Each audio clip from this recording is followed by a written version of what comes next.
I trusted them for 43 years. I signed their birthday cards, their report cards, their mortgage applications. I never questioned, never hesitated. But when they slid those papers across my kitchen table and said, "Just sign here, Mom, don't worry about reading all that legal stuff," that's when I realized they weren't protecting me. They were protecting themselves. And what I discovered when I finally called that lawyer, well, let's just say now they're the ones who need protection. Before we jump back in, tell us where you're tuning in from. And if this story touches you, make sure you're subscribed, because tomorrow, I've saved something extra special for you. My name is Margaret Chen-Williams, and at 72 years old, I learned that sometimes the people who claim to love you the most are the ones planning your future without you. This is my story from Providence, Rhode Island, where I've lived my entire life, where I raised 3 children, buried 1 husband, and almost lost everything I'd worked for to the very people I'd sacrificed everything to give it to. The morning it all started, I was doing what I'd done every Tuesday for the past 15 years, tending to my small herb garden behind the Victorian house on Benefit Street that my late husband Marcus and I had bought in 1978. The house was modest by today's standards, but back then it felt like a castle. 3 bedrooms, original hardwood floors, and a kitchen with windows that caught the morning light just right. Marcus had been gone for 8 years now, a heart attack that came without warning on a Thursday afternoon while he was fixing the back fence. One moment he was hammering, the next he was gone. The doctor said it was quick, painless. I wasn't sure if that made it better or worse. I'd kept the house exactly as we'd left it, not out of grief but out of comfort. His coffee mug still sat in the same spot in the cupboard. His reading glasses remained on the nightstand, folded neatly beside a book he'd never finish. The garden, though, that had become mine. Marcus had always complained about my weeds, as he called them. Basil, rosemary, thyme, oregano. He preferred a neat lawn, edges trimmed with military precision. But after he passed, I let the herbs take over. They sprawled and flourished, and every morning I'd walk among them with my coffee, breathing in the scent of life continuing. That particular Tuesday started like any other. I was deadheading the basil when I heard car doors slamming in the driveway. 2 cars, actually. My eldest son David's black SUV and my daughter Susan's silver sedan. It was unusual. They rarely visited together, and never without calling first. David lived 20 minutes away in Cranston with his wife Jennifer and their twin boys. Susan was closer, just across town in Federal Hill, but between her job as a nurse at Rhode Island Hospital and raising her teenage daughter Emma, surprise visits weren't her style. I brushed the dirt from my hands and walked around to the front of the house. David was already at the front door, briefcase in hand, looking like he was headed to a business meeting rather than visiting his mother. He was 45 now, successful in commercial real estate, always dressed in crisp shirts and polished shoes. Sometimes I looked at him and wondered where the little boy who used to catch fireflies in mason jars had gone. Susan was pulling papers from her car, her nurse's scrubs traded for what she called her serious clothes, a navy blazer and matching slacks. "Morning, Mom," David said, kissing my cheek with the kind of efficiency that suggested this wasn't a social call. "We need to talk to you about something important." Susan appeared beside him, her arms full of manila folders and documents. She had Marcus's eyes, the same warm brown that could shift from gentle to determined in a heartbeat. Today they looked determined. "What's all this about?" I asked, leading them into the living room. The space still held the faint scent of the lavender sachets I kept in the curtains, mixed with the smell of old books and the beeswax I used on the furniture every month. "It's about your future, Mom," Susan said, settling into the armchair that had been Marcus's favorite. "About making sure you're taken care of." David opened his briefcase and pulled out more papers, spreading them across the coffee table like he was preparing for a presentation. "We've been talking, and we think it's time to make some practical decisions. You're not getting any younger, and this house is getting to be too much for you." I felt something cold settle in my stomach. "What kind of decisions?" "Well," Susan began, glancing at David before continuing, "we found a really nice assisted living community in Warwick. Sunset Manor. It's beautiful, Mom. They have activities, meal service, transportation. You wouldn't have to worry about maintaining this big house anymore. I'm not worried about maintaining it, I said slowly. I've been taking care of this house for 45 years. David leaned forward, his voice taking on the tone he probably used with difficult clients. Mom, be realistic. You're 72. What happens if you fall down those stairs? What happens if something breaks and you can't fix it? What happens if you forget to turn off the stove? I've never forgotten to turn off the stove. Yet, Susan added gently, but Mom, we worry. And honestly, the house is worth a lot more now than when you and Dad bought it.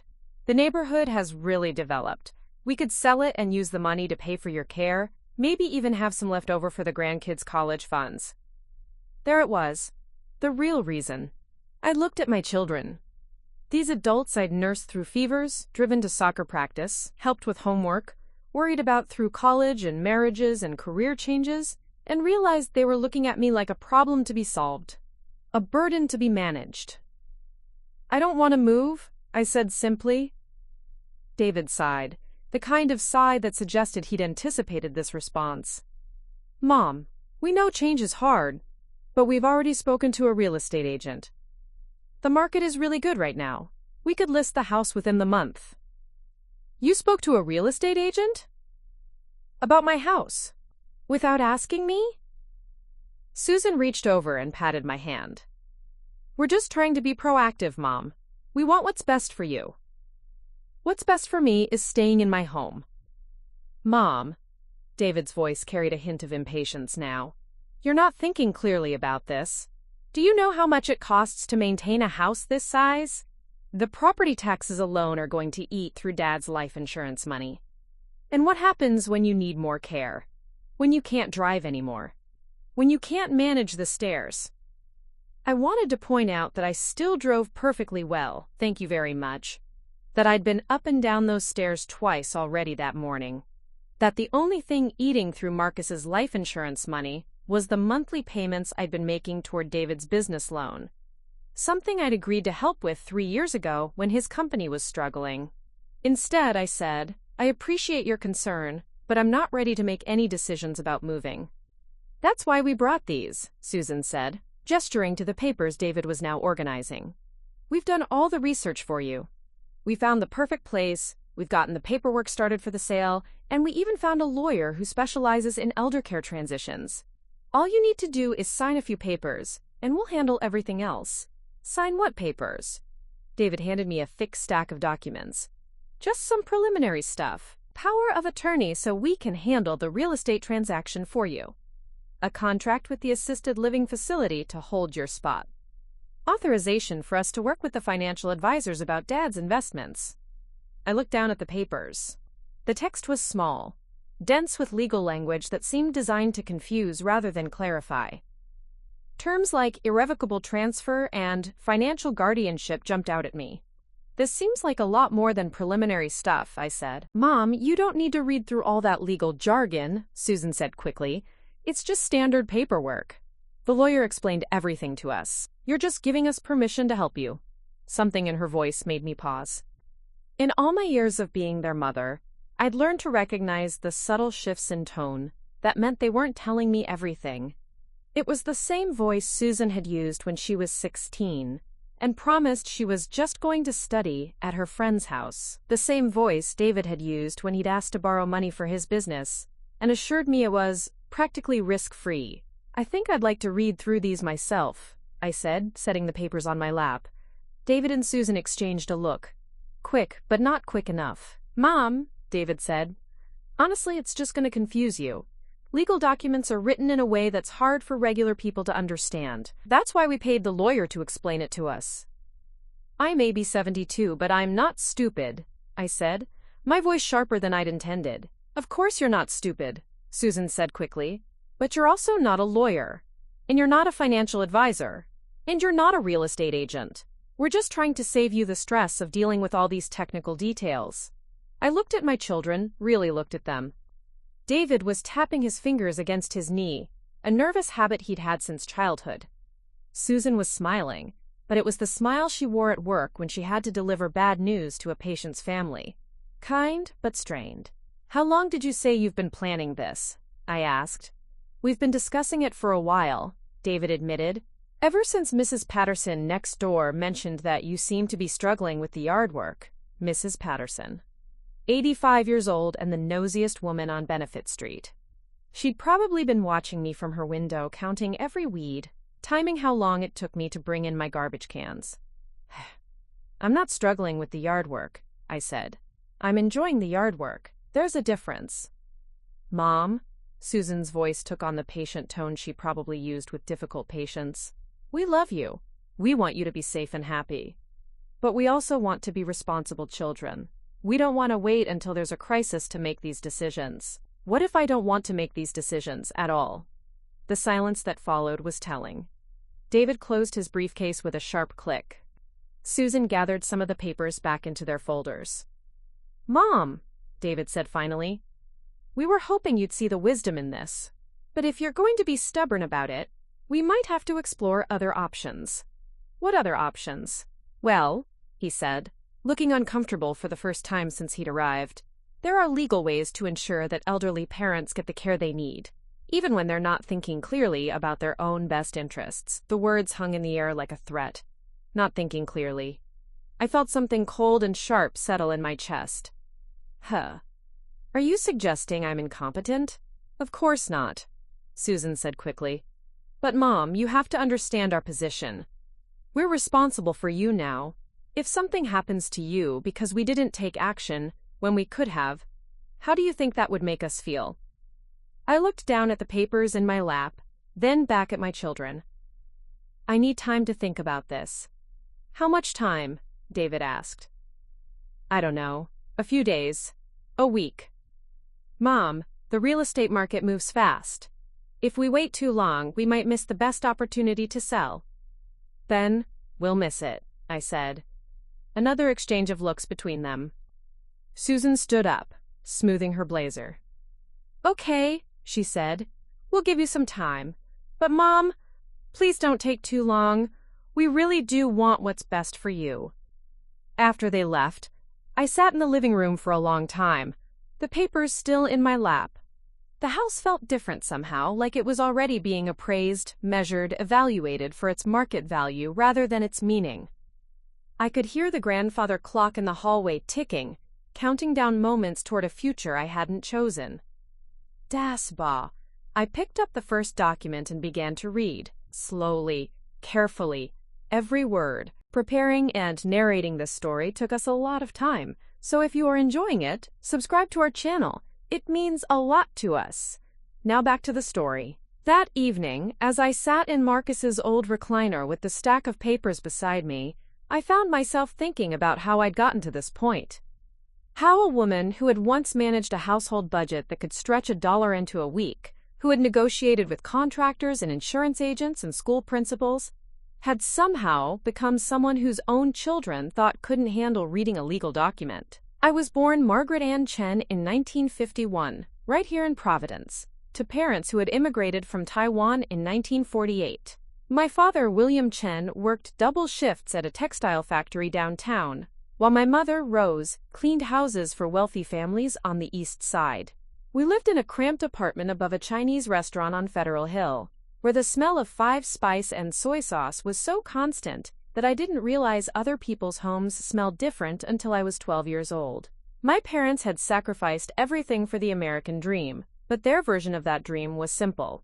Work hard, save money, and make sure your children have opportunities you never had. Education was everything to them. When I brought home report cards, my father would examine each grade with the intensity of a scientist studying data. A's were expected. B's required explanation. Anything below a B meant extra homework and additional chores until the next marking period. Margaret, my mother would say in her accented English, carefully pronouncing each syllable. Smart girls make their own way in the world. Never depend on someone else to take care of you. I took those words to heart. In high school, I worked afternoons at the local library, shelving books and helping with the card catalog system. I loved the quiet order of it, the way information was organized and accessible to anyone who knew how to look for it. Mrs. Henderson, the head librarian, became something of a mentor to me. She was a spinster in her 60s who wore sensible shoes and had strong opinions about everything from the Dewey Decimal System to women's rights. "Education is the only thing they can never take away from you, Margaret," she told me one afternoon as we processed a shipment of new books. "Money can disappear, husbands can leave, but what you know stays with you forever." I graduated valedictorian from Classical High School in 1969 and earned a full scholarship to the University of Rhode Island. I planned to study library science, maybe become a head librarian myself someday. But life, as it often does, had different plans. I met Marcus Williams during my sophomore year at URI. He was a senior studying engineering, tall and quiet with gentle hands and a laugh that started in his chest and bubbled up like he couldn't quite contain it. He was everything my parents had warned me about: charming, Irish Catholic, and completely lacking in what my father called practical ambition. Marcus wanted to design bridges and buildings, to create things that would last long after he was gone. My father wanted me to marry a doctor or a lawyer, someone with guaranteed income and social status. "He's too much dreamer," my mother said when I brought Marcus home for dinner. "Dreamers don't put food on table." But Marcus had something I'd never encountered before. He listened to me. Really listened. When I talked about my classes, my ideas, my plans for the future, he didn't nod politely and change the subject. He asked questions, challenged my thinking, encouraged me to dream bigger than I'd ever allowed myself to dream. We married in the spring of 1972, a small ceremony that satisfied neither of our families. My parents thought I was throwing away my education for romance. His parents thought he was marrying beneath his social class. We didn't care. We were young and in love, and absolutely certain that we could build a life together based on mutual respect and shared dreams. For the first few years, we lived in a tiny apartment in Cranston while Marcus finished his degree and I completed my studies. I graduated magna cum laude with a degree in library science and immediately found work at the Providence Public Library. Marcus landed a job with a small engineering firm downtown. We saved every penny we could, eating macaroni and cheese for dinner more nights than I care to remember, but planning for our future with the confidence that only comes from being 22 and believing that hard work guarantees success. David was born in 1978, the same year we bought the house on Benefit Street. The timing felt perfect. A new baby, a new home, a new chapter in our carefully planned life. Marcus had been promoted to junior partner at his firm, and I had just been offered a position as assistant head librarian. We felt like we were finally becoming the adults we'd always imagined we'd be. Susan followed 2 years later, and then Michael in 1982.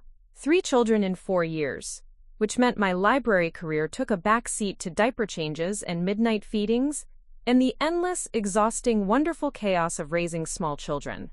Marcus's career flourished during those years.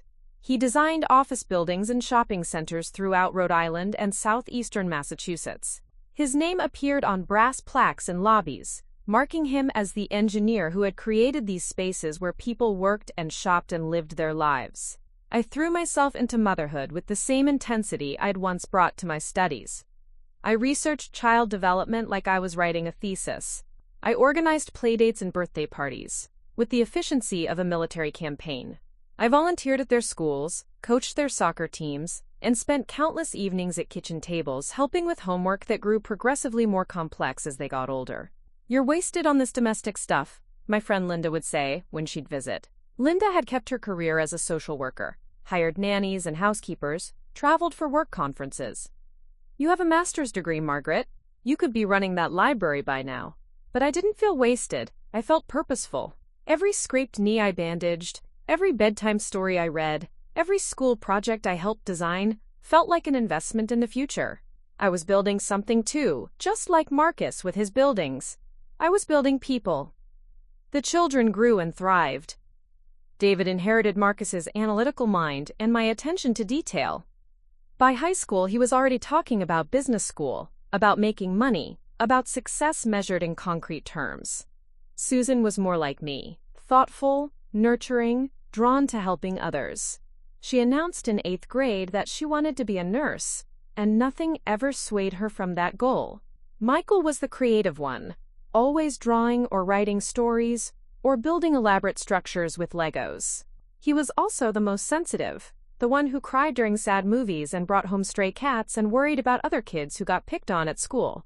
As they got older and needed me less, I gradually returned to work. Not at the library, that ship had sailed, but as a substitute teacher in the Providence school district. I loved being in classrooms again, working with young minds, helping struggling students discover that they were smarter than they thought. The pay was modest, but it wasn't about the money. It was about feeling useful, feeling like I had something valuable to contribute beyond keeping house and managing schedules. Marcus and I settled into the comfortable rhythm of a long marriage. We took weekend trips to Vermont to see the foliage. We hosted family dinners every Sunday, gathering our children and, eventually, their spouses and children around the same dining room table where we'd eaten thousands of meals. We planned for retirement, saving carefully and investing wisely. Marcus talked about traveling, seeing Europe, visiting China to explore my family's heritage, maybe spending winters somewhere warm. But retirement, when it came, was bittersweet. Marcus's company downsized in 2010, offering early retirement packages to senior employees. At 62, he was too young to feel finished with work, but too old to easily find another position. He took the package, and we thought we'd have years to enjoy our freedom together. We had 3 years. The heart attack came without warning. Marcus had always been healthy. He walked every morning, ate the balanced meals I prepared, saw his doctor regularly. But genetics, it turned out, didn't care about good habits. His father had died of a heart attack at 58. His older brother had had a triple bypass at 61. The grief nearly broke me. Not just the loss of Marcus, but the loss of all the plans we'd made together. The trips we'd never take, the conversations we'd never have, the quiet companionship of growing old together. For months after the funeral, I moved through the house like a ghost, unable to imagine what my life was supposed to look like without him. The children rallied around me during those first terrible months. David handled the insurance claims and legal paperwork. Susan came by every few days to check on me, often bringing Emma with her.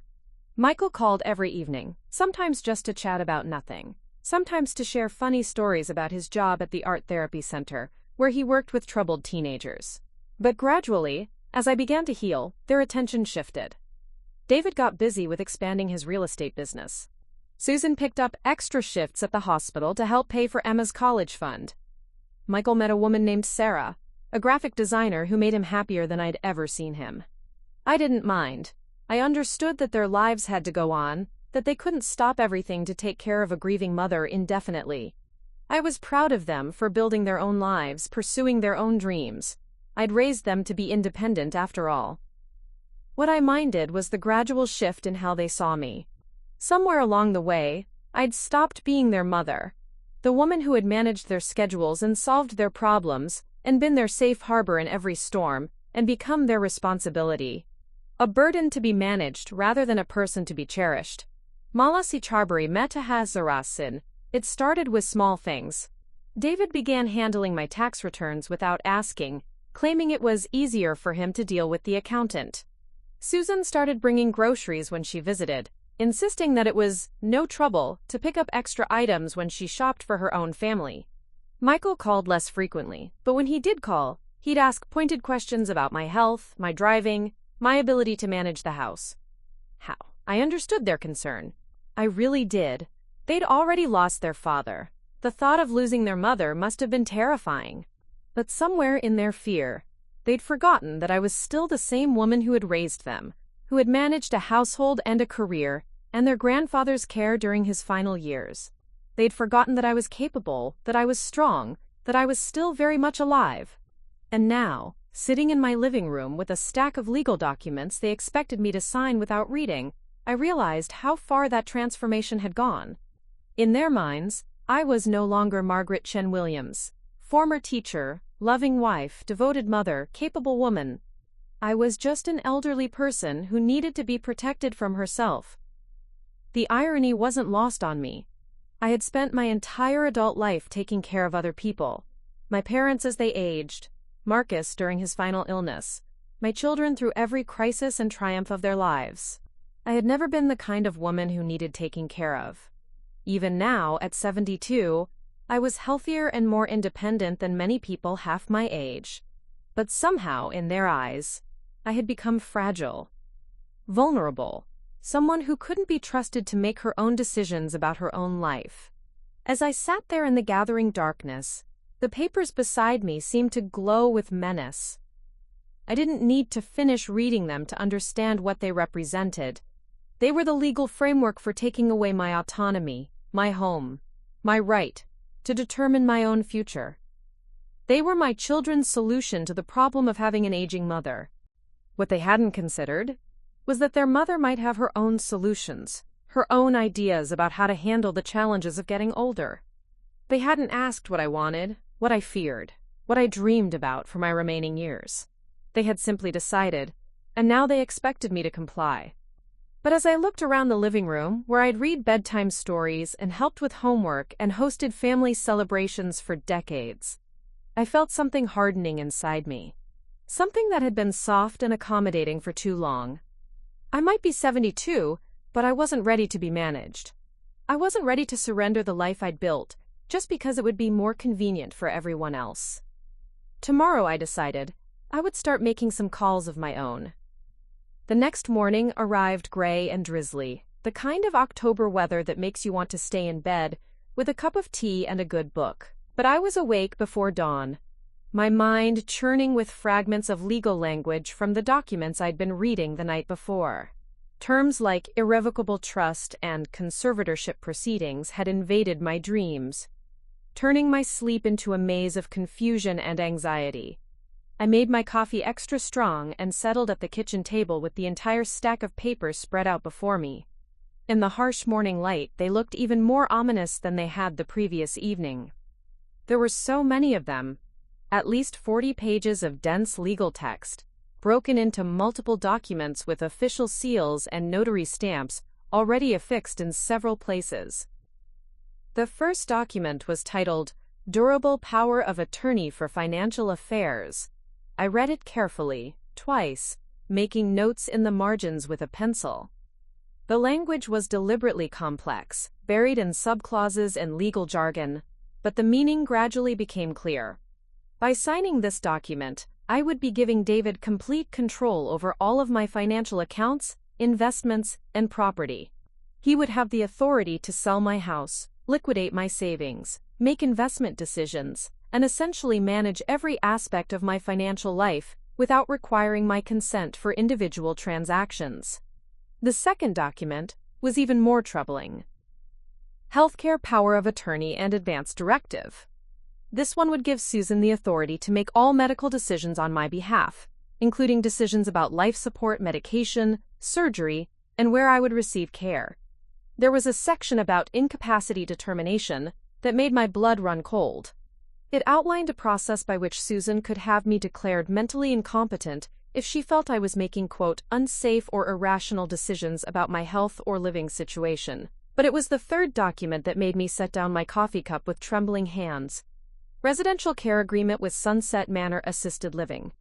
This wasn't just paperwork to hold a spot, as David had claimed. It was a binding contract committing me to move into the facility within 30 days of signing. The monthly fee was staggering, nearly $4,000, and there were additional charges for everything from medication management to laundry service. Most shocking of all, there was a clause stating that once admitted, residents could only leave the facility with the written consent of their designated healthcare proxy. In other words, once I signed these papers and moved to Sunset Manor, I couldn't leave without Susan's permission. Ratcha. I felt my chest tighten as the full picture emerged. This wasn't about ensuring my safety or well-being, this was about controlling me completely. Between these three documents, my children would have total authority over my money, my medical care, and my living situation. I would become, legally speaking, a child again, dependent on their judgment for every significant decision in my life. The fourth and fifth documents were real estate papers, a listing agreement with Cromwell and Associates Realty, and a purchase agreement for the house. I nearly choked when I saw the listed price. $485,000. David had been right about the market value. The house was worth far more than Marcus and I had ever imagined when we'd bought it for $47,000 back in 1978. But what struck me was that the seller's agent listed on the paperwork wasn't some neutral party. It was Jennifer Williams, David's wife. Jennifer was a licensed real estate agent, something I'd forgotten since she'd been staying home with the twins for the past few years. But apparently she'd maintained her license and would be earning a 6% commission on the sale of my house. 6% of $485,000 was over $29,000. My son and daughter-in-law stood to make nearly $30,000 from forcing me to sell my home. The financial projections attached to the real estate paperwork revealed even more disturbing details. According to their calculations, the sale of the house would generate approximately $440,000 after paying off the small remaining mortgage balance and closing costs. This money would be placed in what they called a managed care account to pay for my residence at Sunset Manor. At $4,000 per month, plus additional fees, they estimated the money would last approximately 7 years. 7 years. They had calculated how long I was likely to live and planned my finances accordingly. But the most chilling detail was buried in the fine print of the care account documentation. David would be the sole trustee of this account, with, quote, full discretionary authority over distributions for the beneficiary's care and comfort. In plain English, this meant that David would control every penny of the money from selling my house, and he could decide how much of it actually went toward my care. There was no oversight, no requirement for him to account for how the money was spent, no protection for me if he decided that my care and comfort included helping him expand his business or paying for his children's college tuition. I pushed back from the table and walked to the window, needing to see something besides legal documents for a moment. Outside, my neighbor Mrs. Patterson was walking her small dog, probably getting ready to report back to my children about any suspicious activity she observed. The irony wasn't lost on me. The woman who had apparently started this entire process by commenting on my yard work was now the only other person on the street who was awake at 7 in the morning. Back at the table, I forced myself to continue reading. There were 2 more documents I hadn't examined yet. The 6th was a consultation agreement with someone named Dr. Harrison Kellogg, described as a, quote, geriatric psychiatrist specializing in cognitive assessments. The agreement outlined a process for evaluating my, quote, mental capacity and decision-making abilities within 60 days of signing the other documents. This was their insurance policy. If I signed the papers and then tried to revoke them or challenge their decisions, they already had a plan to have me declared mentally incompetent. Dr. Kellogg would conduct his assessment, Susan would provide her observations about my, quote, declining judgment, and David would present evidence of my irrational attachment to staying in my house, despite the obvious benefits of assisted living. The final document was the most insulting of all. It was a letter addressed to me, supposedly from both David and Susan, explaining their decision to, quote, intervene in my care for my own protection.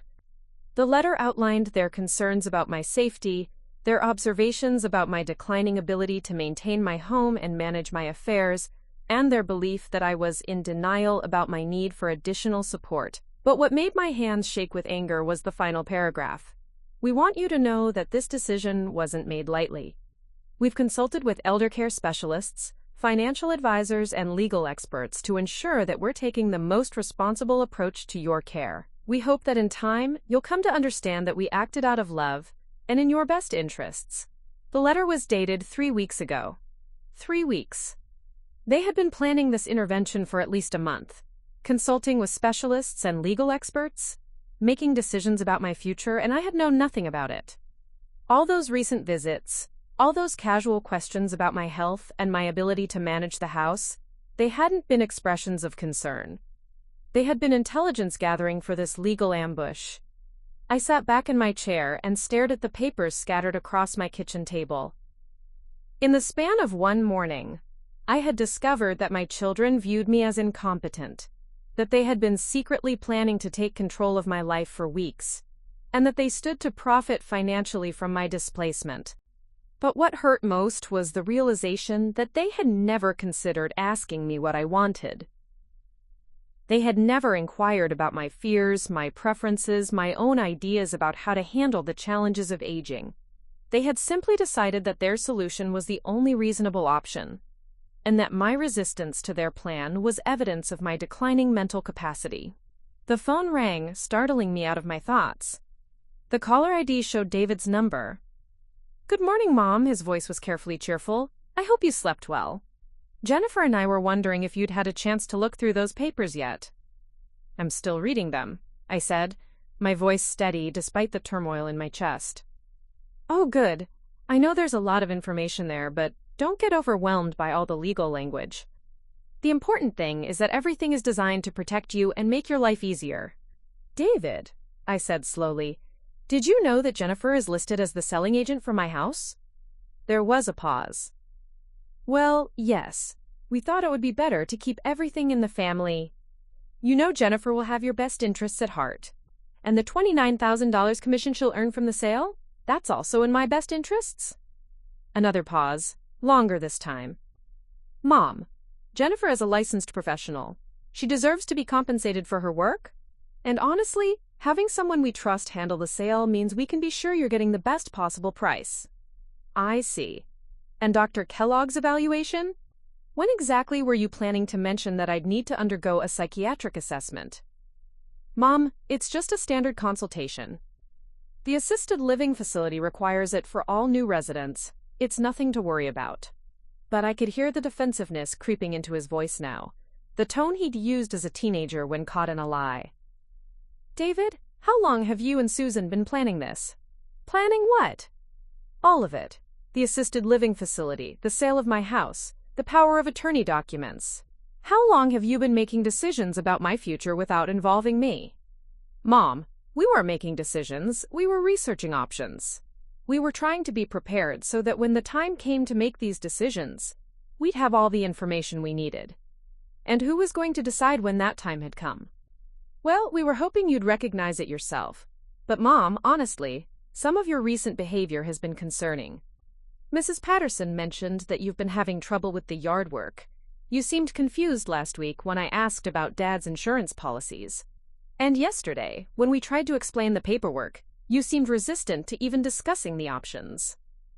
There it was.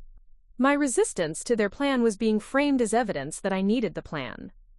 "David," I said, "I need to ask you something, and I want you to be honest with me." "Of course." "If I refuse to sign these papers, what happens next?"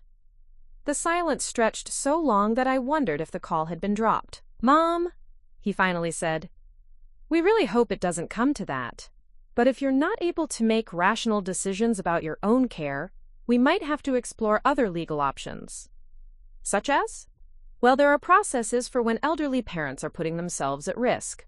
Guardianship proceedings. Court-ordered evaluations. We'd rather handle this as a family, but if you force our hand—" He didn't finish the sentence, but the threat was clear.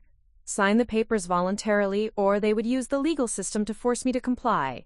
After I hung up, I sat in my kitchen for a long time, watching the rain streak down the windows. The papers were still spread across the table, waiting for my signature, waiting for me to surrender my autonomy, my home, my right to make my own decisions about my own life. But something had crystallized during that phone conversation. Something hard and clear and uncompromising. I wasn't going to sign anything. I was going to fight back. I was tief. The rain had stopped by afternoon, but the gray clouds remained, casting everything in a muted light that matched my mood perfectly. I had spent the morning pacing through the house, moving from room to room like a caged animal, the weight of my discovery pressing down on me with each step. In the living room, I stood before the mantelpiece, where decades of family photos chronicled our history together. David at his college graduation, beaming with pride as Marcus and I flanked him in our Sunday best. Susan in her nursing school uniform, looking so young and determined. Michael's art displayed on the refrigerator when he was 8, his earnest face explaining some elaborate creation to his father. Christmas mornings, birthday parties, family vacations to Cape Cod where we'd rented the same cottage for 15 years running. When had we stopped being a family and become adversaries? There, I picked up a photo from David's wedding day in 2001. He looked so handsome in his tuxedo, Jennifer radiant in her white dress, both of them glowing with happiness and possibility. I remembered how proud I'd felt that day, watching my eldest son promise to love and cherish this woman who would become part of our family. I remembered the speech he'd given at the reception, how he'd thanked Marcus and me for showing him what a strong marriage looked like, for teaching him the importance of putting family first. Now that same man was planning to force me from my home and profit from the sale. The kitchen felt like a crime scene, the legal documents still scattered across the table where I'd left them. I couldn't bear to look at them anymore, so I gathered them into a neat stack and placed them in the drawer where I kept important papers. Out of sight, but impossible to forget. I made myself a sandwich for lunch, though I had no appetite. As I sat at the kitchen counter, methodically chewing food that tasted like cardboard, I tried to understand how we had arrived at this point. When had my children stopped seeing me as their mother and started seeing me as a problem to be solved? The answer, I realized, had been building for years. It had started with small things after Marcus died. David taking over the tax returns because, "It's complicated, Mom, and you have enough to worry about." Susan bringing groceries because, "I was shopping anyway, and I know you don't like driving in bad weather." Michael calling every few days to check on me because, "We just want to make sure you're okay." At the time, their attention had felt like love. I was grieving, overwhelmed by the practical details of sudden widowhood, grateful for their support. When David offered to handle the insurance paperwork, I was relieved. When Susan suggested I might want to consider a cleaning service, I thought she was being thoughtful. When Michael asked detailed questions about my health during our phone calls, I assumed he was just being a caring son. But somewhere along the way, their help had become oversight, their concern had become control, and my gratitude had become dependence. Or at least, that's how they'd chosen to interpret it. I thought about Mrs. Patterson's comment that had apparently started this whole process. She'd mentioned that I seemed to be struggling with the yard work. What she'd actually seen was me taking my time, enjoying the physical activity, savoring the morning air, and the satisfaction of tending to my garden. But through the lens of ageism, my leisurely approach to gardening had been transformed into evidence of decline.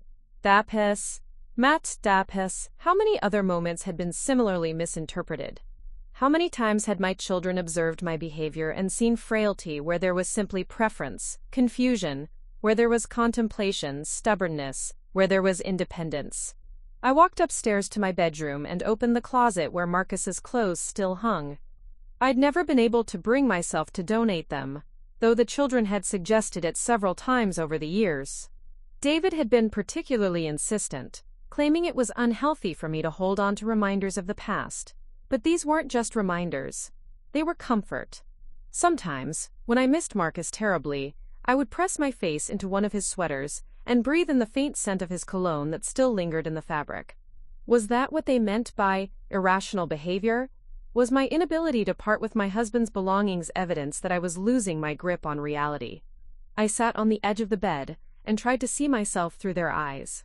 A 72-year-old widow living alone in a large house, maintaining routines that hadn't changed in decades, resistant to suggestions about practical modifications to my lifestyle. To them, I probably looked like someone desperately clinging to a past that was gone, unable to accept the realities of aging. But that wasn't how I felt from the inside.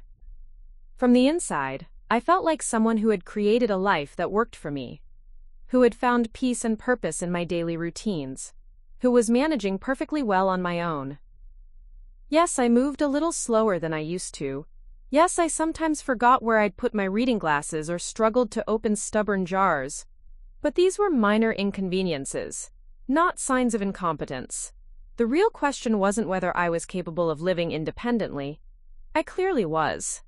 The real question was whether my children would allow me to continue doing so. I thought about David's threat on the phone that morning. Guardianship proceedings. Court-ordered evaluations. The legal system had mechanisms in place to override an elderly person's autonomy when family members convinced a judge that intervention was necessary. How hard would it be for two successful, articulate adult children to convince a court that their 72-year-old mother was no longer capable of making sound decisions? Especially if they had a psychiatrist's evaluation supporting their case. Dr. Harrison Kellogg, geriatric specialist. I wondered what questions he would ask, what tests he would administer, what criteria he would use to determine whether I was mentally competent. Would he ask about my attachment to my house, my resistance to assisted living, my irrational decision to keep Marcus's clothes? Would my perfectly reasonable desire to maintain my independence be pathologized as denial or delusion? The thought made my stomach churn. I had spent my entire adult life being responsible, making thoughtful decisions, taking care of everyone around me. The idea that my own children could have me declared mentally incompetent felt like the ultimate betrayal. But it also felt terrifyingly possible. I walked to the window and looked out at the street where I'd lived for 45 years, the Thompson house across the way, where I'd watched 3 generations of children grow up, the oak tree on the corner that Marcus and I had seen grow from a sapling to a towering giant, the sidewalk where I'd taught my children to ride bicycles, where I'd walked countless miles during anxious nights when they were teenagers and past their curfews. This wasn't just my house. It was my history, my identity, my connection to everything that had mattered in my life.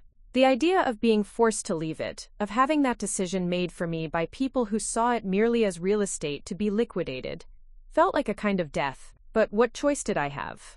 If I refused to sign the papers, they would pursue legal action. If I fought them in court, I would be facing 2 adult children with steady incomes, good lawyers, and a psychiatric evaluation that might support their claims. I would be a grieving widow challenging her own family's assessment of her mental capacity. What judge would side with me? Even if I won in court, what would be left of my relationship with my children? David and Susan weren't evil people. They genuinely believed they were acting in my best interests. In their minds, they were the responsible children, making difficult but necessary decisions about their aging mother's care. They would never forgive me for forcing them into a public legal battle, for making them defend their motives in front of strangers.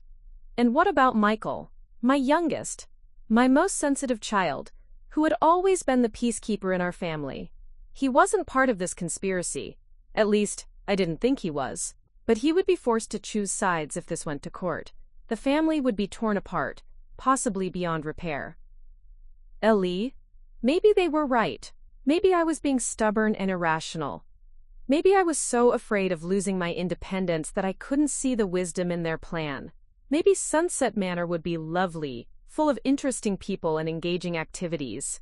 Maybe giving up the burden of maintaining this house would actually be liberating. I tried to imagine myself in a small apartment at an assisted living facility. Meals prepared by someone else.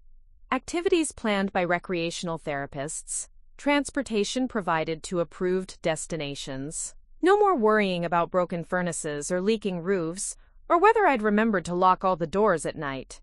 No more neighbors watching to see if I was struggling with tasks that used to be easy. But I couldn't make the vision feel appealing. It felt like surrender. It felt like the end of the life I'd built and the beginning of something managed and constrained, and fundamentally not mine. I walked back downstairs and stood in the kitchen doorway, looking at the space where I'd prepared thousands of meals, where I'd helped with homework and settled arguments and celebrated milestones. The afternoon light was fading, and soon it would be time to turn on the lamps, to begin the evening routines that had given shape to my days for so many years. If I signed those papers, this would all be over within a month.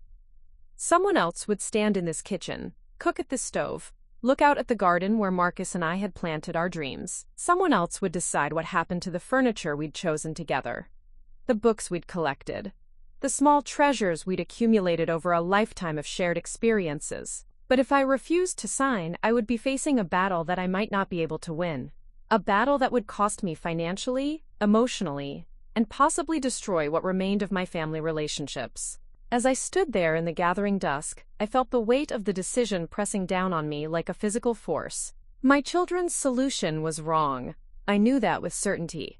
But knowing something was wrong and having the power to prevent it were 2 entirely different things. What I needed was help. Professional help, someone who understood the law, who could explain my rights and options, who could help me figure out whether there was any way to fight back without losing everything I still had left to lose. What I needed was a lawyer. But first, I needed to understand exactly what I would be fighting for. I needed to be clear about what mattered most to me, what I was willing to risk, and what price I was prepared to pay for the right to live my life on my own terms.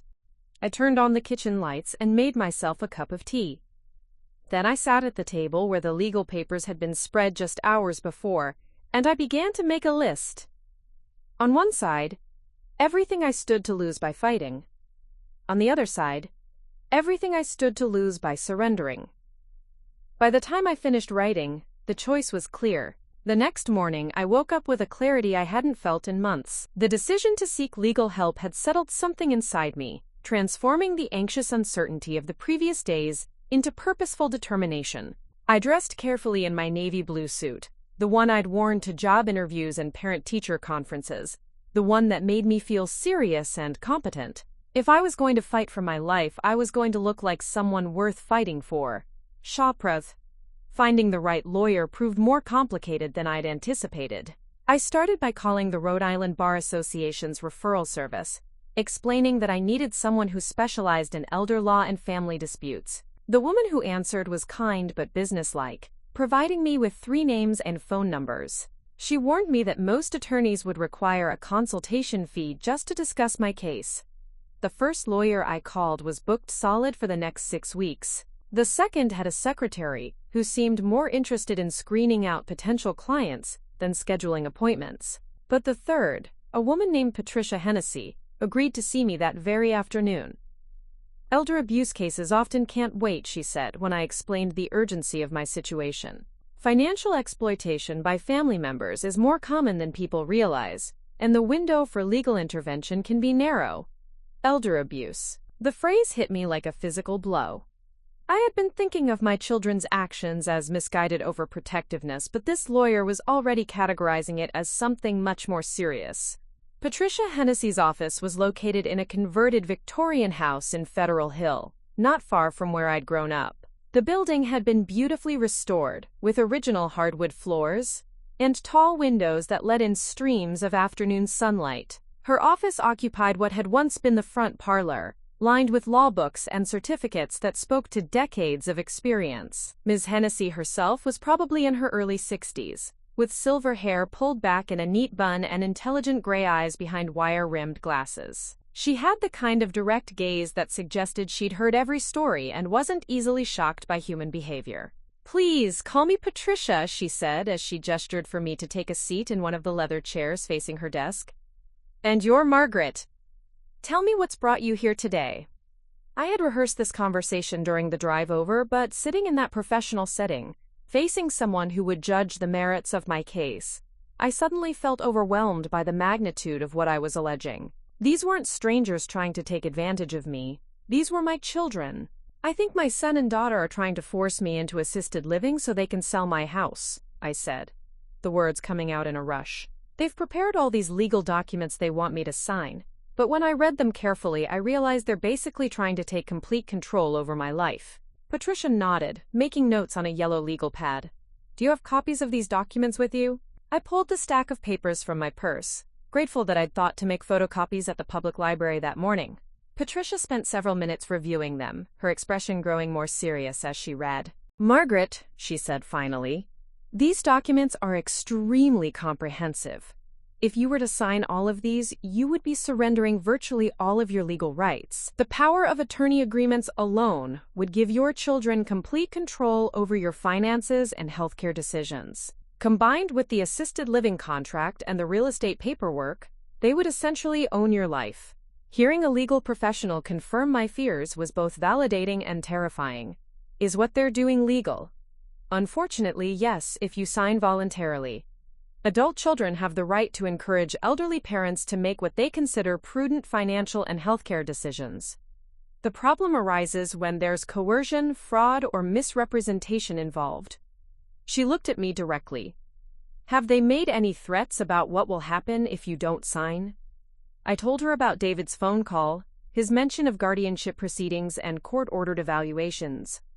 Patricia's expression darkened as I spoke. "That changes things significantly," she said. "Threatening legal action to coerce someone into signing legal documents could constitute duress. And the fact that your son's wife stands to earn a substantial commission from the sale of your house creates a clear conflict of interest. So you think I have a case?" I think you have several potential cases depending on how far you want to pursue this. But first, I need to ask you some difficult questions to assess your situation properly. For the next hour, Patricia conducted what felt like a gentle interrogation. She asked about my physical health, my mental acuity, my ability to manage my finances and daily living activities. She inquired about my relationship with my children, the timeline of their intervention, and whether there had been any previous attempts to control my decision-making. Have you ever been diagnosed with dementia, Alzheimer's, or any other cognitive impairment? She asked.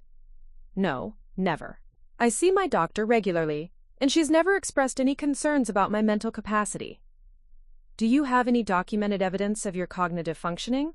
Recent medical records, financial statements you've managed yourself, anything that demonstrates your ability to handle complex tasks? I thought about the tax returns I'd been preparing myself for the past 3 years, the investment decisions I'd made after Marcus died, the detailed budget I maintained to track my expenses. Yes, I have records of all of that. Patricia made more notes. What about your living situation? Are you genuinely capable of maintaining your home safely?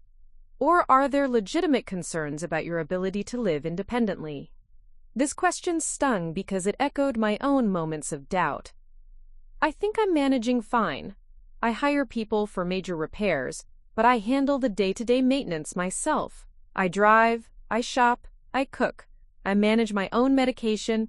Maybe I'm a little slower than I used to be, but I'm not helpless. Has anyone else expressed concerns about your ability to live independently?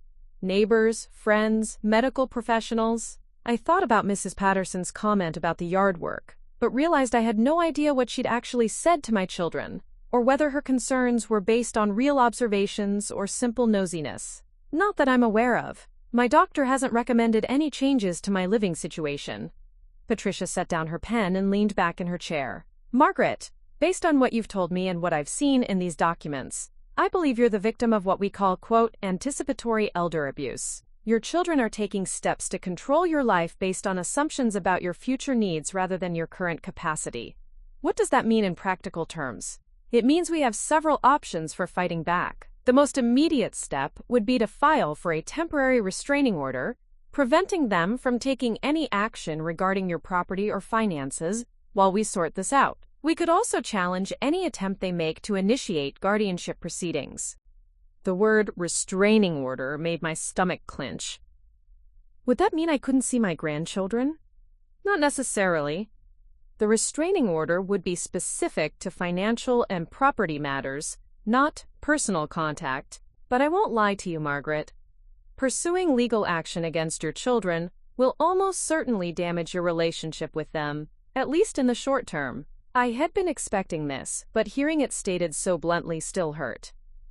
What if I just refuse to sign the papers? Can they force me to sign them? They can't physically force you to sign, but they could pursue guardianship proceedings, as your son threatened. In a guardianship case, they would need to convince a judge that you lack the mental capacity to make decisions about your own care. Given that you're clearly competent and have no diagnosed cognitive impairments, that would be difficult for them to prove. But not impossible? Patricia hesitated. Elder law cases can be unpredictable. Judges sometimes err on the side of caution when family members express concerns about an elderly person's safety. And your children would likely hire the psychiatrist mentioned in these documents to evaluate you. Depending on his findings and how the evaluation is conducted, it could complicate things. Dr. Kellogg.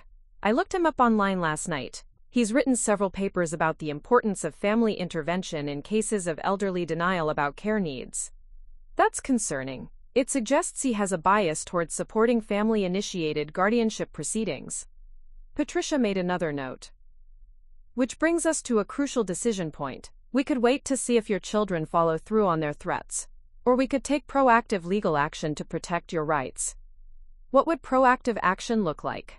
We could file a petition asking the court to declare that you are mentally competent and capable of managing your own affairs. This would create a legal record of your capacity and make it much harder for your children to challenge your decisions later. We could also seek an injunction preventing them from interfering with your property or finances. The idea of taking my own children to court felt surreal. 6 months ago, we had been a normal family, dealing with the ordinary challenges of aging parents and busy adult lives. Now I was sitting in a lawyer's office, planning legal strategy against them.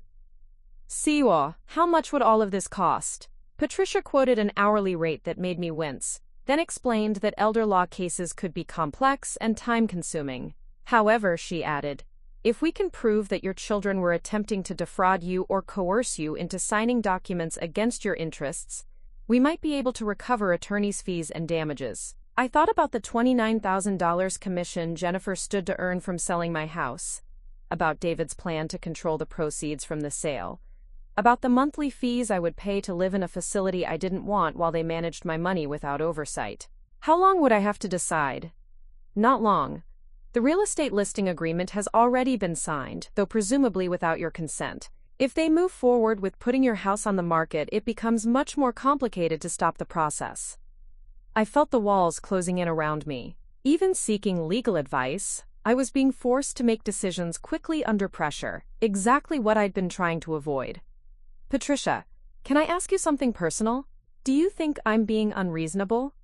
Am I just a stubborn old woman who can't accept that her children know what's best for her? She smiled for the first time since I'd arrived. Margaret, in my 25 years of practicing elder law, I've met hundreds of elderly clients. Some genuinely needed the intervention their families were providing. Others were victims of greed, impatience, or misguided paternalism. You don't strike me as someone who lacks the capacity to make decisions about your own life. But family dynamics are complicated. Your children may genuinely believe they're protecting you. The challenge is determining whether their concerns are based on real evidence of decline or on their own fears and assumptions about aging. I gathered the papers back into my purse, my mind racing with everything she'd told me. If I decide to fight this, what's the first step? The first step is to document everything. I need you to write down a detailed timeline of your children's intervention, including dates, conversations, and any pressure they've applied. I'll also need recent medical records confirming your mental and physical health, financial statements showing your ability to manage your own affairs, and character references from people who can attest to your competence. She handed me her business card. Margaret, this is your decision to make. But whatever you decide, decide quickly. Time is not on our side. As I drove home through the late afternoon traffic, I felt simultaneously empowered and terrified. I had options, but they all involved risking everything I'd spent 72 years building: my family relationships, my financial security, my peace of mind. But I also had something I hadn't possessed that morning: hope. Hope that I didn't have to surrender my life simply because my children thought it was the practical thing to do. Hope that the legal system might actually protect my rights rather than override them. For the first time in days, I felt like I had some control over what happened next. The question was whether I had the courage to use it. The next 3 days passed in a blur of activity unlike anything I'd experienced since Marcus's death. For years, my days had followed a comfortable, predictable rhythm. Morning coffee, tending the garden, light housework, reading, perhaps a trip to the grocery store or library. Now I found myself thrust into an unfamiliar world of legal strategy, evidence gathering, and careful documentation. Patricia had given me a detailed list of materials she needed to build a strong case, and I attacked the task with the same methodical approach I'd once used to organize school libraries. I started with my medical records, calling Dr. Sarah Martinez's office to request copies of all my files from the past 5 years. Dr. Martinez had been my physician for over a decade, taking over my care when old Dr. Brennan retired. She was a sharp woman in her 40s who treated her elderly patients with respect rather than condescension, never talking down to me or making assumptions about my cognitive abilities based on my age. Mrs. Chen-Williams, her nurse said when I explained what I needed, Dr. Martinez would like to speak with you personally about this request. Can you hold for a moment? When Dr. Martinez came on the line, her voice carried a note of concern I'd never heard before. Margaret, Lisa told me you're requesting your complete medical files for legal purposes. Is everything all right? I found myself explaining the entire situation to her, something I hadn't planned to do.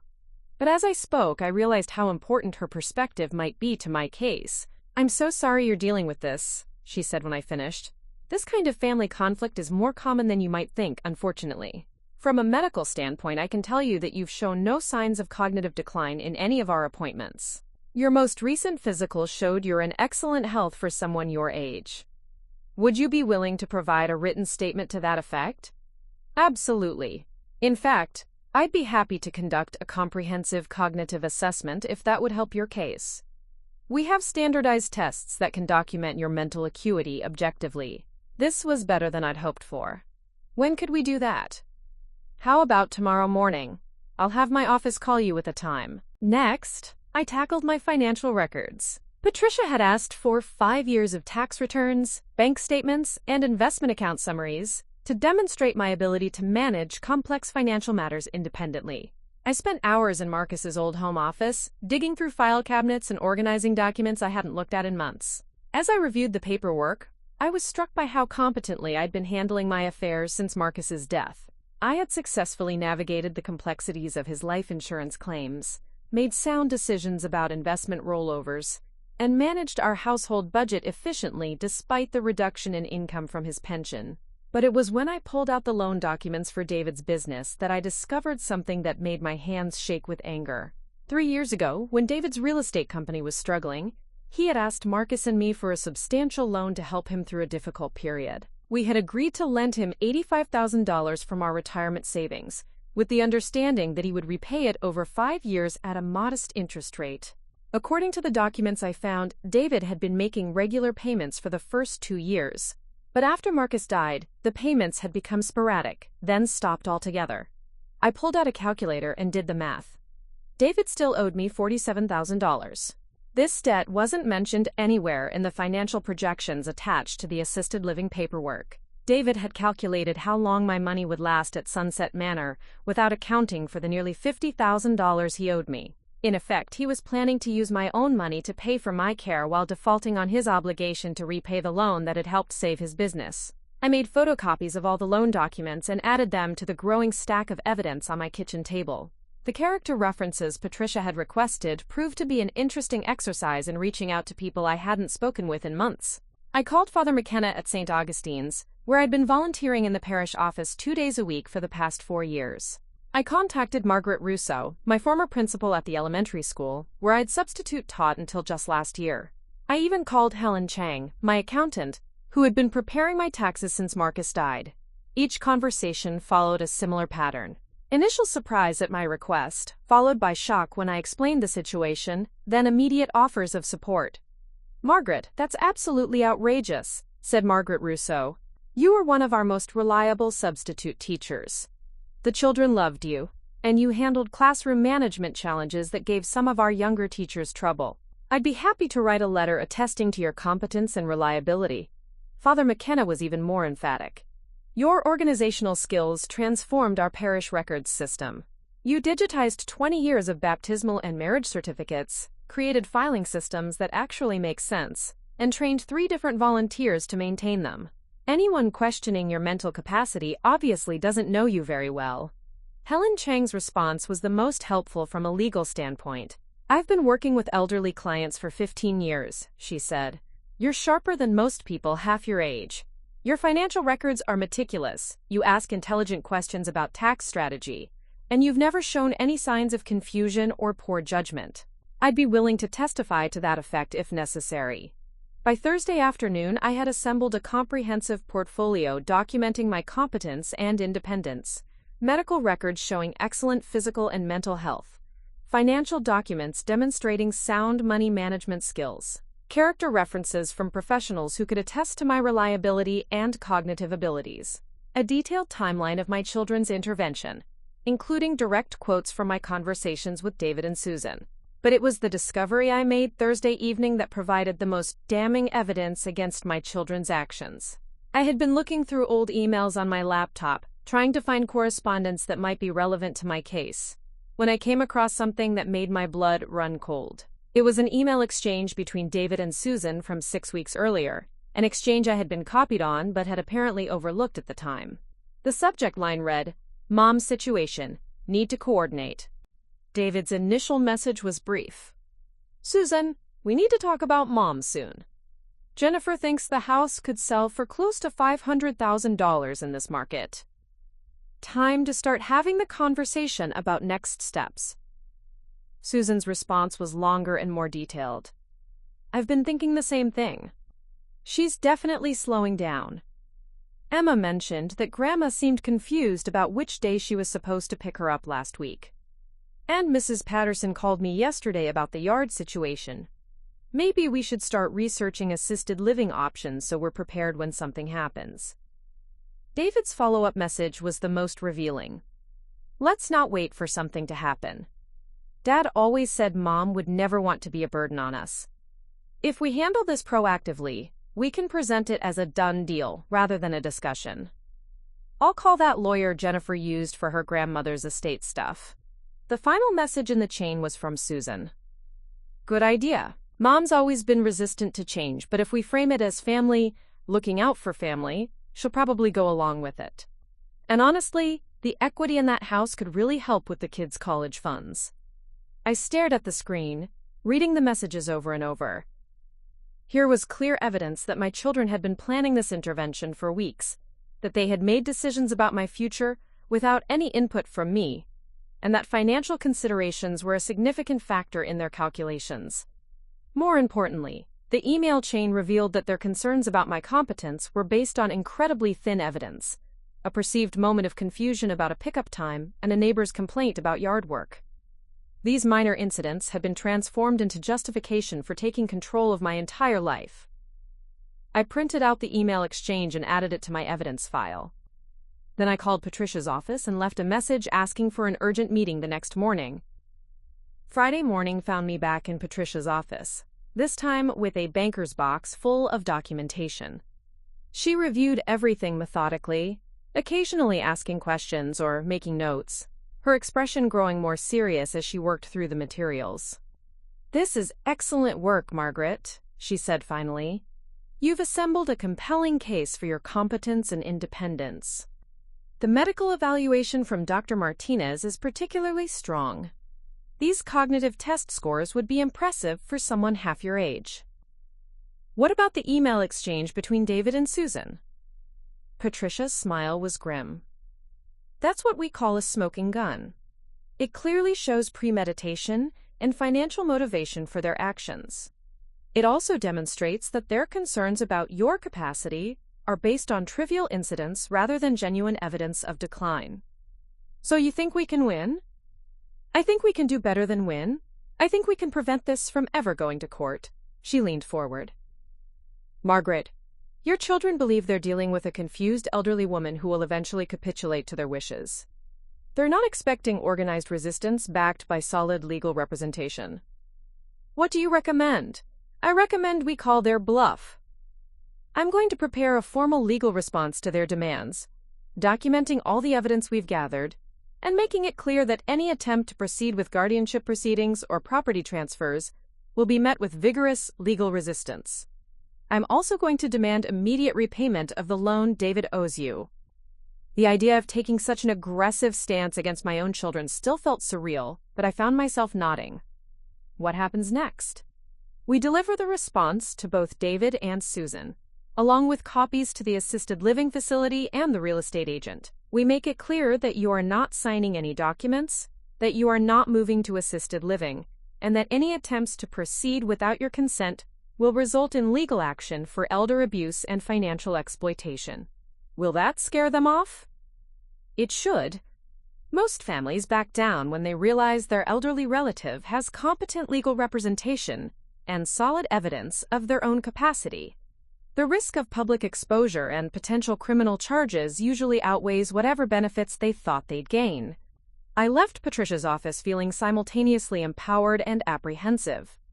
For the first time since this ordeal began, I felt like I had real weapons to fight back with. But I also knew that deploying those weapons would irrevocably change my relationship with my children. That evening, I sat in my living room surrounded by the evidence I'd gathered. Medical records, financial documents, character references, and most damning of all, my children's own words revealing their true motivations. It was a comprehensive portrait of a competent woman being manipulated by family members who had convinced themselves that their financial interests aligned with her best interests. Tomorrow, Patricia would deliver our response to David and Susan. Their reaction would determine whether this conflict could be resolved quietly or would escalate into a full legal battle. Either way, I was no longer the helpless victim they thought they were protecting. I was a woman with evidence, legal representation, and the determination to fight for her right to live life on her own terms. For the first time in weeks, I felt like myself again. Monday morning arrived crisp and clear, one of those perfect October days that made living in New England feel like a privilege. I dressed with particular care, choosing a burgundy blazer that Marcus had always said brought out the color in my eyes. If this was going to be the day everything changed between me and my children, I wanted to face it looking like the strong, competent woman I knew myself to be. Patricia had scheduled the delivery of our legal response for 10 a.m., sending copies simultaneously to David's office, Susan's workplace, Sunset Manor, and Cromwell & Associates Realty. She had also arranged for a process server to hand-deliver copies to David and Susan personally, ensuring they couldn't claim they hadn't received the documents. The legal response Patricia had crafted was 8 pages of meticulously worded legal language that could be summarized in simple terms. Stop. You have no legal authority to make decisions about my life. Any attempt to proceed will result in serious legal consequences. But the document was much more than a simple refusal. It systematically dismantled every argument my children had made for their intervention. It presented evidence of my mental and physical competence, documented their financial motivations, and exposed the weakness of their claims about my declining capacity. Most importantly, it made clear that I was not a confused elderly woman to be managed, but a legally represented individual prepared to defend her rights. I spent the morning in my garden, deadheading the last of the fall flowers and preparing the beds for winter. The physical activity helped calm my nerves, and there was something symbolically appropriate about tending to my own space while my lawyer was defending my right to remain in it. The first call came at 11:47 a.m. David's name appeared on my phone screen and I let it go to voicemail. The second call came 3 minutes later, this time from Susan. I ignored that one too. By noon, I had 6 missed calls from my children and 3 voicemail messages I didn't listen to. Patricia had advised me not to take their calls for at least 24 hours. Let them absorb what they've received, she said. Let them consult with their own lawyers if they choose to. Don't give them an opportunity to pressure you or try to negotiate before they've fully understood the strength of your position. The silence felt strange after days of escalating tension. I made myself lunch and ate it slowly, savoring the peace of my kitchen and the knowledge that, for the first time in weeks, I wasn't waiting for someone else to make decisions about my future. At 2:15 p.m., my doorbell rang. Through the front window, I could see Susan's car in the driveway. My heart started racing, but I forced myself to move slowly to the door. When I opened it, I found both David and Susan standing on my front porch, their faces grim and determined. "Mom, we need to talk," David said without preamble. "I don't think that's a good idea right now," I replied, keeping my voice steady. "Mom, please."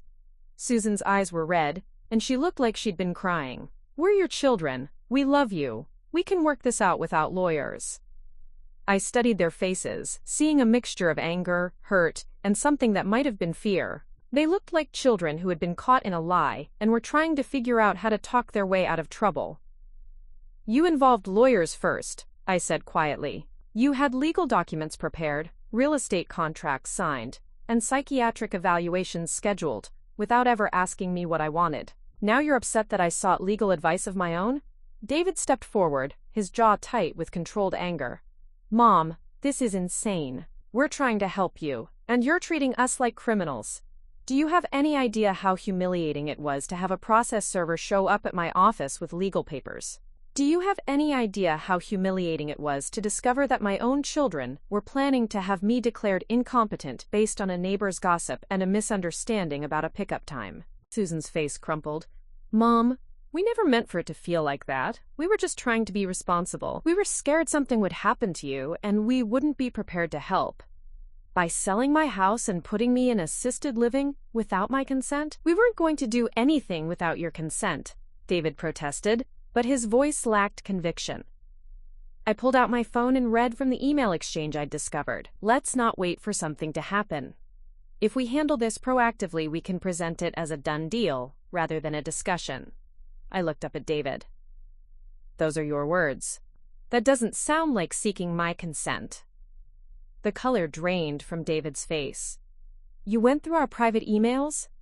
You copied me on that email chain. I'm just sorry it took me so long to read it carefully. Susan wrapped her arms around herself as if she were cold. Mom, maybe we went about this wrong, but our hearts were in the right place. We just want you to be safe and taken care of. At Sunset Manor, where I'd pay $4,000 a month while David controls the money from selling my house and never repays the $47,000 he owes me? The silence that followed was deafening. David's face had gone from pale to red, and Susan was staring at him with an expression of dawning horror. You didn't tell her about the loan? Susan asked David in a whisper. It's complicated, David said defensively. The business has had some cash flow issues, but I was planning to work out a payment schedule. When? I asked. You stopped making payments 8 months ago. Were you planning to work out a payment schedule before or after you gained control of my finances?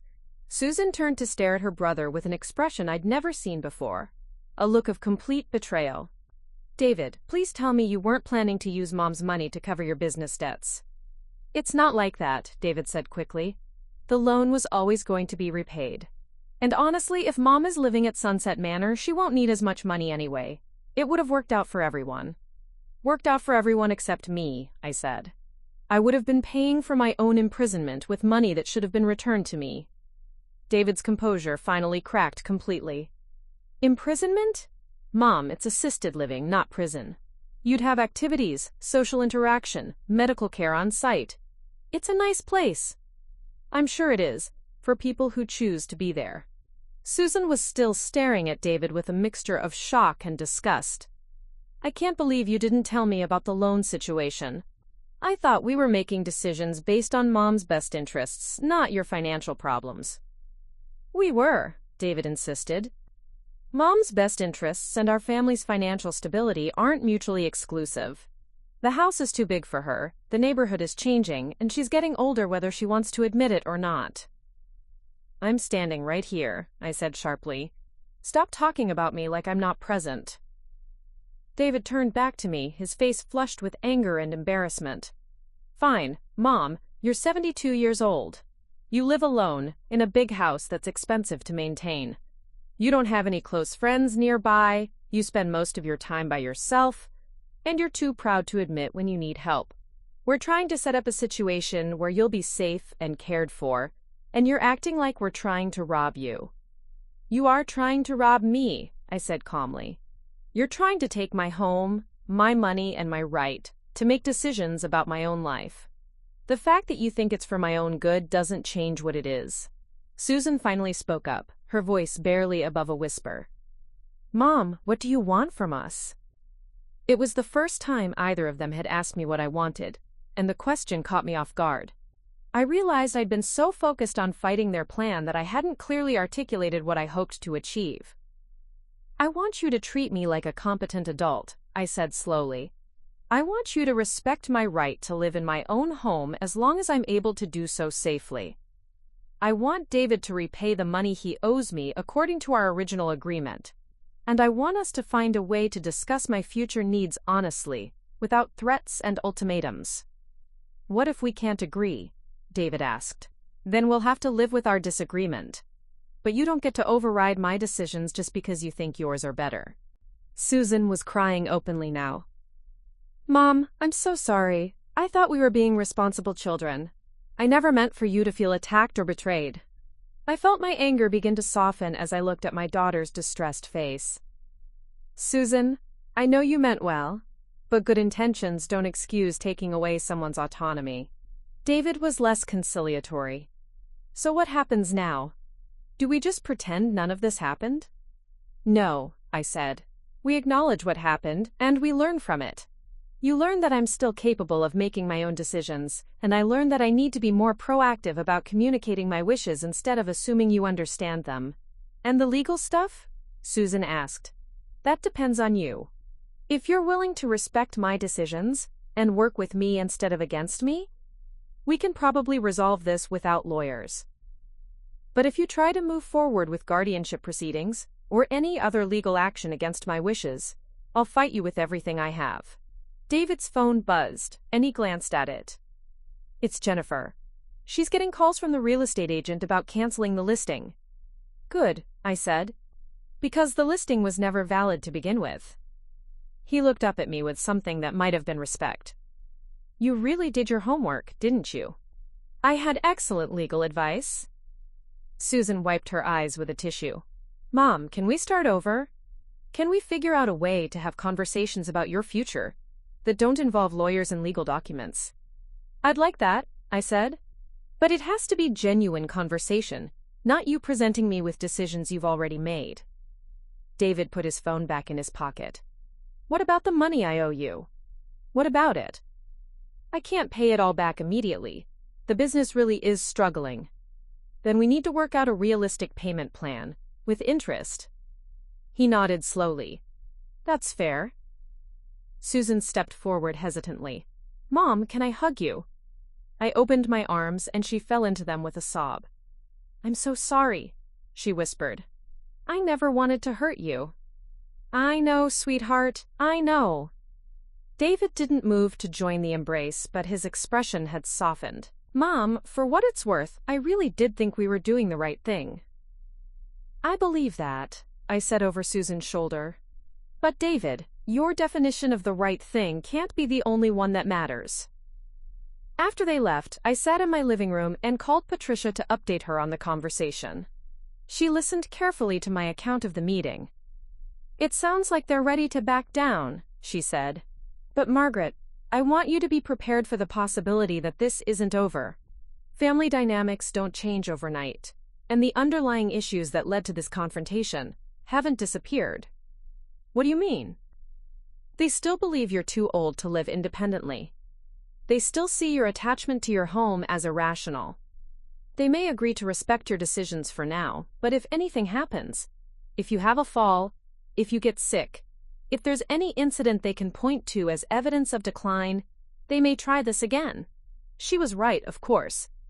I had won this battle, but the war over my autonomy was far from over. So what do? You stay vigilant. You document everything. You maintain your health and independence as best you can. And you remember that you have legal rights and the resources to defend them. That evening, I walked through my house slowly, appreciating every familiar corner and comfortable space. I had fought for the right to stay here, and I had won. But Patricia's warning echoed in my mind. Kiua! This victory was temporary. The real challenge would be proving, day by day, that I deserved the independence I'd fought so hard to keep. 6 months later, I was pruning my rose bushes when Mrs. Patterson shuffled over to the fence that separated our properties. At 85, she moved more slowly than she used to, but her curiosity remained as sharp as ever. "Margaret, dear," she called out, "I hope you don't mind me saying, but you look absolutely wonderful. There's something different about you." I smiled as I clipped a spent bloom.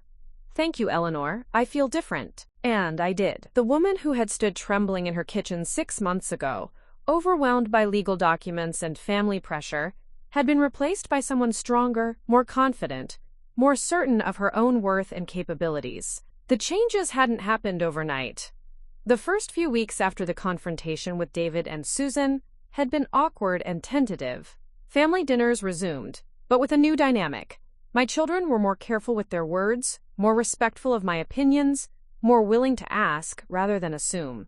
David had also begun making monthly payments on his loan, just as we'd agreed. But the most significant change was in me.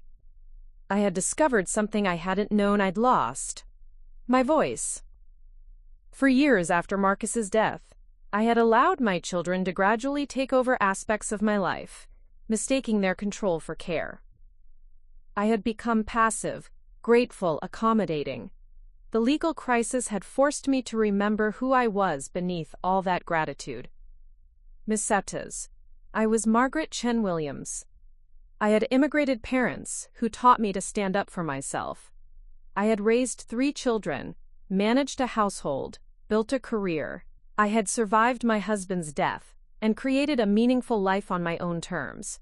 I was not a burden to be managed or a problem to be solved. The assisted living brochures had disappeared from my coffee table, replaced by travel magazines and community college catalogs. I had enrolled in a creative writing class at the University of Rhode Island's continuing education program, something I'd been thinking about for years but had never quite found the courage to pursue. My instructor, Professor Williams, no relation to Marcus, was a published novelist in her 40s who treated her older students with the same respect she showed the traditional college-age participants. The class met twice a week, and I found myself looking forward to those sessions with an anticipation I hadn't felt in years.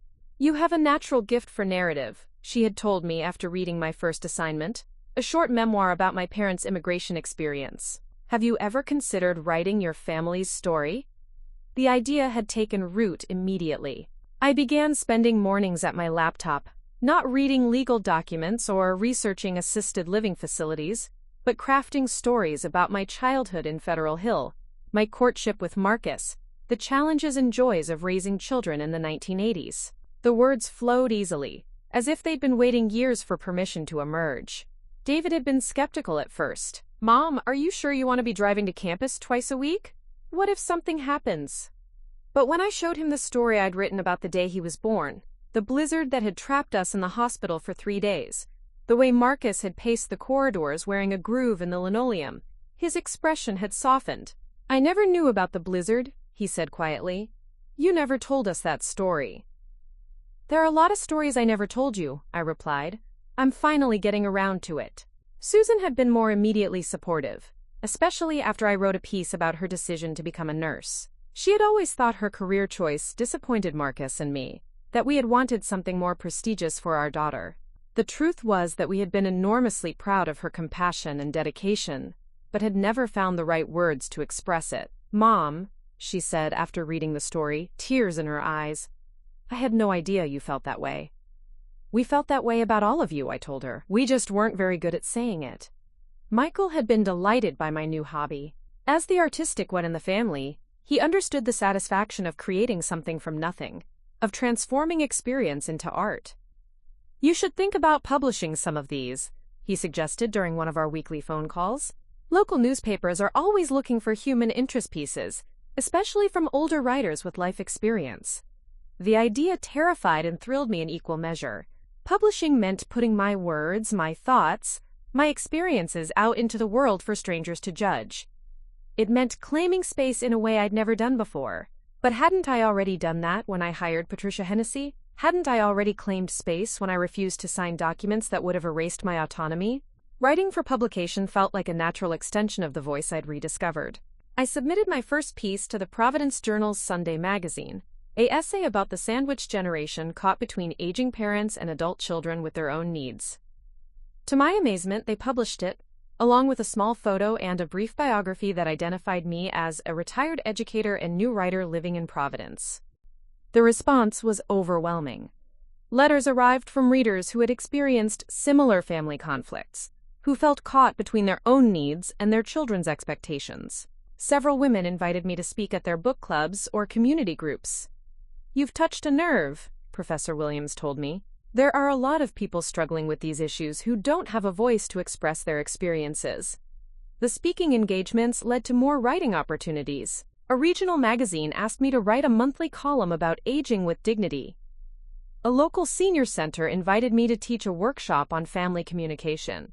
Suddenly, my calendar was fuller than it had been in years, but filled with activities I had chosen rather than obligations imposed by others. The financial benefits were modest. Writing didn't pay much, and the speaking fees barely covered my gas money, but the emotional rewards were immense.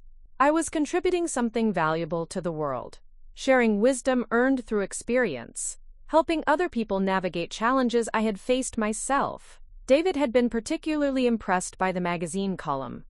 "Mom, I had no idea you were such a good writer. You should have done this years ago." "I wasn't ready years ago," I told him. "Sometimes the best opportunities come when you least expect them." The most unexpected opportunity had come from Patricia Hennessy herself. She called me on a Tuesday afternoon with an unusual request. "Margaret, I have a client who's facing a situation very similar to what you experienced. Adult children trying to force assisted living. Questionable financial motivations. Threats of guardianship proceedings. Would you be willing to meet with her? Sometimes it helps to hear from someone who's been through the process successfully. The client was a 78-year-old woman named Dorothy Castellanos, a retired teacher whose son and daughter-in-law were pressuring her to sell her home and move closer to them in Florida. The details were different, but the underlying dynamic was depressingly familiar. They think I'm being stubborn, Dorothy told me over coffee at a cafe near Patricia's office. They think I'm too old to live alone, too set in my ways to make rational decisions about my future. What do you think? I asked. I think I'm old enough to know my own mind, she replied with a spark that reminded me of myself 6 months earlier. That conversation led to others. Patricia began referring clients to me informally, and I found myself serving as a kind of peer counselor for elderly people facing family pressure about their living situations. It wasn't official. I had no training as a counselor or social worker, but I had something valuable to offer. The perspective of someone who had successfully fought back. The work was deeply satisfying in a way that surprised me. For so many years, my identity had been tied to taking care of other people. My children, my husband, my parents. Now I was still helping others, but from a position of strength rather than obligation. On this particular morning, as I finished with the roses and Mrs. Patterson headed back to her own yard, I reflected on how dramatically my life had changed. The woman who had felt invisible and powerless 6 months ago now had a published byline, a calendar full of meaningful activities, and a sense of purpose that extended beyond her own household. My phone rang, interrupting my thoughts. It was Susan, calling during her lunch break at the hospital. Hi, Mom. How are you feeling about tonight? Tonight was David's birthday dinner, the first family gathering since our legal confrontation. We had decided to hold it at my house, a small but significant acknowledgement that my home remained the center of our family life. I'm looking forward to it, I said, and realized I meant it. Good. And Mom? I wanted to thank you again for standing up to us. I know it wasn't easy, but I think we needed to hear what you had to say. After we hung up, I walked through my house, preparing for the evening. I set the dining room table with the good china, arranged flowers from my garden in the center, and put David's favorite chocolate cake in the oven. As I worked, I thought about the lesson I'd learned over the past 6 months. Fighting for your rights isn't a one-time event. It's an ongoing commitment to honoring your own worth and capabilities. Every day, I made choices that reinforced my independence, driving myself to writing class, managing my own finances, maintaining my home, pursuing new interests. Some days were harder than others. I had moments of doubt, times when I wondered if my children had been right about the challenges of aging alone. But I had also learned that doubt didn't require surrender. I could acknowledge my vulnerabilities while still claiming my strengths. The doorbell rang at 6 o'clock, and I opened it to find my entire family on the porch. David and Jennifer with the twins, Susan and Emma, Michael and his girlfriend Sarah. They were carrying gifts and flowers and bottles of wine, but more importantly, they were carrying something I hadn't seen in their faces for months. Respect. Happy birthday, David, I said, embracing my eldest son. Thanks, Mom, he replied. And thank you for having us here. It feels right to celebrate at home. As we gathered around the dining room table, sharing food and conversation and laughter, I felt a deep sense of satisfaction. This was what I had fought for. Not just the right to stay in my house, but the right to remain the matriarch of my family, the keeper of traditions, the woman whose home was still the place where love was celebrated. I had learned that getting older doesn't mean getting smaller. It doesn't mean accepting less or expecting less or being grateful for whatever scraps of dignity others are willing to grant you. Sometimes, it means fighting for your life and winning. Up next, you've got 2 more standout stories right on your screen. If this one hits the mark, you won't want to pass these up. Just click and check them out. And don't forget to like, subscribe, and turn on the notification bell so you don't miss any upload from us.